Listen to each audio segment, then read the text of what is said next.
கண்ணியத்துக்குரியவர்களை யாருக்கு அல்லாஹ் வசதி செய்திருக்கிறானோ அவர்கள் எவ்வளவு விலங்கின அந்த ஆடுகளையோ மாடுகளையோ ஒட்டகங்களையோ அறுத்து பலியிட முடியுமோ அவர்கள் அறுத்து பலியிடலாம்.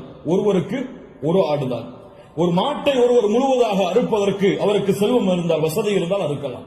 அல்லது அந்த மாட்டை 7 பேர் பங்கு கொள்ளலாம். ஒட்டகமாக இருந்தால் அவர்களும் அதில் 7 பேர் பங்கு கொள்ளலாம். இப்படி ஒரு ஆட்டை ஒருவர், மாடை 7 பங்காக வைக்கலாம், ஒட்டகத்தை 7 பங்காக வைக்கலாம். அல்லது ஒட்டகம் முழுவதையும் ஒருவர் கொடுக்கலாம், மாடு முழுவதையும் ஒருவர் கொடுக்கலாம். 2 ஆடுகள் 3 ஆடுகள் என்று ஏழைகளுடைய கஷ்டங்களை நீக்க அல்லாஹ்வுடைய முகத்தை நாடுபவர்கள் எவ்வளவு அல்லாஹ் அவர்களுக்கு செல்வத்தை விசாலப்படுத்தி இருக்கிறாரோ அவ்வளவு அவர்களும் விசாலப்படுத்தலாம். அந்த விலங்கினங்களுடைய சட்டம் என்ன? ஆடாக இருந்தால் 1 வருடம் பூர்த்தியாக இருக்க வேண்டும், 2வது வருடத்தில் நுழைந்திருக்க வேண்டும்.